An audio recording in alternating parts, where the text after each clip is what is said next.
Syria में बशर अल असद की सत्ता का अंत होने के बाद हयात तहरीर अल शाम यानी HTS ने अपनी अंतरिम सरकार बना ली है। लेकिन इस सब के बीच इजराइल काफी तेजी से सीरिया के तमाम सैन्य अड्डों को तबाह करने में लगा हुआ है।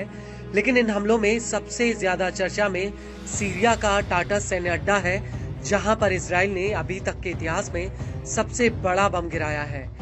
और इस बम की तुलना जापान के हिरोशिमा में गिरे परमाणु बम से हो रही है। इस हमले का जो वीडियो सामने आया था वो देखने में बेहद ही भयानक है। लेकिन टाटस में गिरे बम के बारे में बताने से पहले हम आपको हिरोशिमा में गिरे परमाणु बम के बारे में जरूर बता दें। दरअसल 6 अगस्त 1945 को अमेरिका ने जापान के हिरोशिमा शहर पर परमाणु बम गिराया था, जिसमें 1.5 लाख से लेकर 2,46,000 लोगों की मौत हो गई थी। अमेरिका ने हिरोशिमा पर लिटिल बॉय नाम का परमाणु बम गिराया था, जिसका वजन करीब 4,082 किलोग्राम था। इस बम का डायामीटर 28 इंच का था। इस बम के हमले में अधिकतर आम नागरिक मारे गए थे, जिसकी गूंज आज भी हिरोशिमा में सुनाई देती है। वहीं अगर बात टाटस की करें तो इजराइल ने जब टाटस पर बम गिराया तो मानो ऐसा लगा कि भूकंप आ गया हो।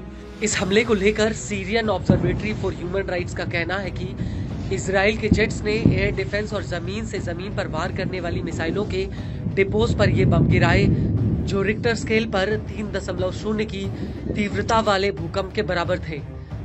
हैरान करने वाली बात यह है कि इस धमाके की गूंज 820 किलोमीटर दूर तुर्की के पश्चिमी शहर इस्निक में भी सुनी गई।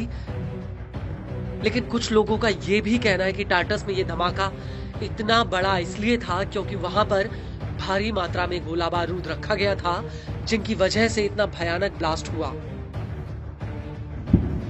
सोशल मीडिया पर इस हमले का जो वीडियो सामने आया था उसमें भी यह धमाका किसी परमाणु ब्लास्ट के जैसा ही लग रहा था।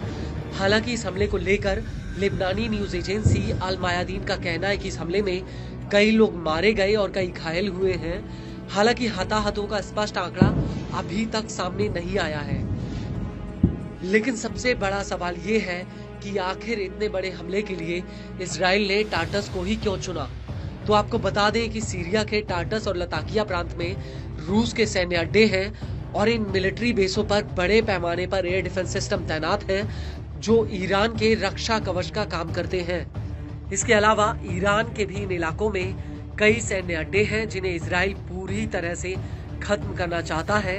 कुछ मीडिया रिपोर्ट्स में ये भी बात सामने आई है कि टाटस तो सिर्फ एक शुरुआत है।